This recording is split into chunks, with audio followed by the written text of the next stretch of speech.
Mon oncle, infâme bricoleur, faisait en amateur des bombes atomiques. Sans avoir jamais rien appris, c'était un vrai génie, question travaux pratiques. Il s'enfermait toute la journée au fond de son atelier pour faire des expériences. Et le soir, il rentrait chez nous et nous mettait en transe en nous racontant tout. Fabriquer une bombe à mes enfants, croyez-moi, c'est vraiment de la tarte. La question du détonateur se résout en un quart d'heure, c'est de celle qu'on écarte. En ce qui concerne la bombage, c'est pas beaucoup plus vache, mais une chose me tourmente, c'est que celles de ma fabrication n'ont qu'un rayon d'action de 3,50 m. Il y a quelque chose qui cloche là-dedans, j'y retourne immédiatement. Il a bossé pendant des jours, tâchant avec amour d'améliorer le modèle. Quand il déjeunait avec nous, il avalait d'un coup sa soupe en vermicelle. On voyait à son air féroce qu'il tombait sur un os, mais on n'osait rien dire. Et puis un soir, pendant le repas, la tonton qui soupire et qui s'écrie comme ça. À mesure que je deviens vieux, je m'en aperçois mieux, j'ai le cerveau qui flanche.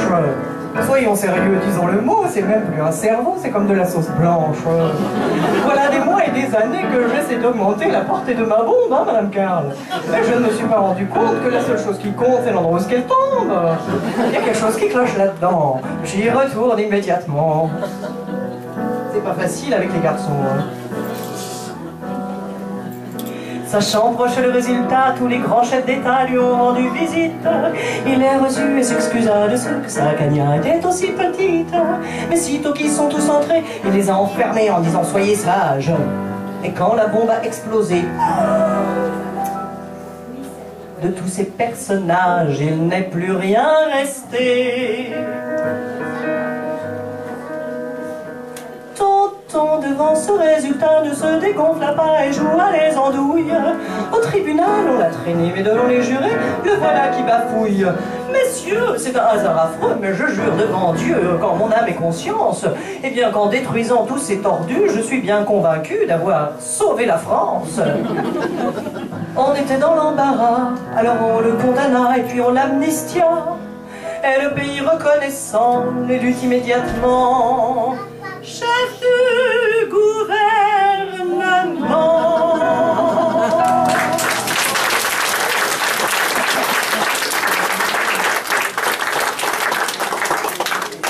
Et rappelez-vous que nous avons bientôt des élections, du coup. Pensons-y. Alors, je crois qu'il y avait un papier. Oui, il est par terre toujours. Voilà, Nick, tout va bien. Ici, il faut rassurer le personnel. Oh, c'est tout cassé. Il n'y a plus soin d'argent pour la culture. Mon premier rendez-vous, donc, pour cette résidence artistique a été pris au début de l'automne 2011, au mois de septembre. Il faisait encore chaud et j'avais donc proposé de faire ce que j'ai appelé des aubades en double. Nina, avec qui j'avais rendez-vous, m'attendait donc sur le parking de la maison un matin de bonne heure. Nina, bien coiffée, pas comme moi. Nous sommes donc partis toutes les deux dans une camionnette pour une drôle de tournée. Une camionnette qui de bon matin sentait le ragoût et le potage. Ah, Nina, c'est un peu l'étoile des Alpes des repas à domicile. Nina, c'est la factrice gourmande. Nina, tout le monde la connaît, elle connaît tous les frigos du canton. Elle n'est pas la seule, évidemment, mais il se trouve que ce jour-là, c'est avec elle que je suis partie. Alors Nina, elle récolte toutes les petites confidences rapides entre deux portes. Quand elle rentre, les visages s'éclairent, elle met un pas dans la cuisine et là, les regards s'animent. Elle est en retard? Ah, eh bien, on la charrie un petit peu, mais quand même, on lui propose un café. Et parce que ce qu'il faut savoir, que c'est quand Nina qu'on attend. C'est pas forcément le ragoût ou le potage. Parce que souvent, quand on ouvre les frigos, eh ben, on se rend compte qu'ils sont encore pleins. Parce que Nina, eh bien, elle amène son sourire tous les matins avec sa jolie coiffure. Et pourtant, c'est comme ça. Il faut faire vite. Elle laisse donc la place, souvent, à une autre fée. Une fée du logis, une fée des bobos, des fées aimantes et des fées amusantes et souriantes. Voilà, à l'EHPAD. Marcel. Ah bah évidemment, le temps qu'elle fasse la coiffure, ça, on pouvait enchaîner tout de suite. Hein. Normalement, on enchaînait, mais elle se faisait un brushing, Marcel. Alors, ça a raté. Marcel a voulu se faire une couleur. Et... mais c'est une élue, donc elle peut tout se permettre. Hein. Puis elle a des bijoux de valeur. Ça clignote.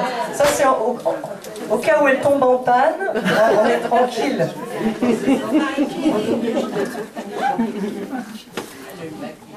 Mon cœur pleure de bonheur. Bonjour Madame Espérine, c'est moi Catherine. Je vais vous faire des soins pour que vous vous sentiez bien. J'entre doucement dans son intimité. Je parle lentement pour ne pas l'intimider. Je lui offre avec mon cœur un instant de bonheur. Au fil du temps, s'installe une complicité, des sentiments, une amitié. Son sourire, l'expression de son visage me font plaisir et m'encouragent. C'est le plus beau métier où toujours on est apprécié.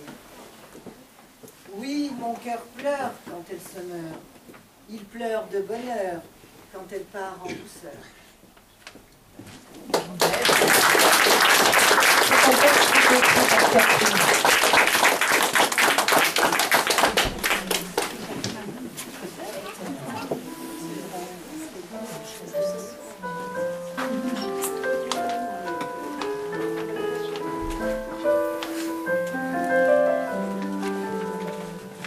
J'en vois des qui donnent des bijoux dans le cou. C'est beau mais quand même ce ne sont que des cailloux. Des pierres qui vous roulent et qui vous coulent sur les joues. J'aime mieux que tu m'aimes sans dépenser des sous. Moi je m'en moque, j'en vois valser les trucs en toque, les cages dorées. Toi quand tu me serres très fort, c'est ça mon trésor. C'est toi, toi qui vaut de l'or.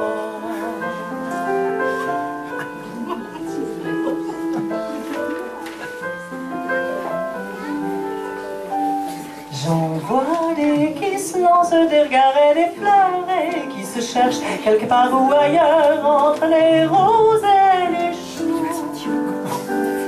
J'en connais des tas qui feraient mieux de s'aimer un peu comme nous qui nous aimons beaucoup, et d'envoyer ailleurs valser les preuves d'amour en or plaqué.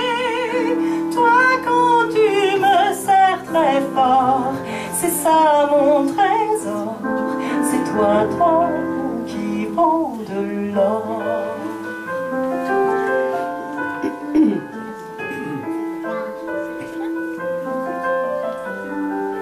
Moi pour toujours j'envoie valser les preuves d'amour en or plaqué. Toi quand tu me serres très fort, c'est ça mon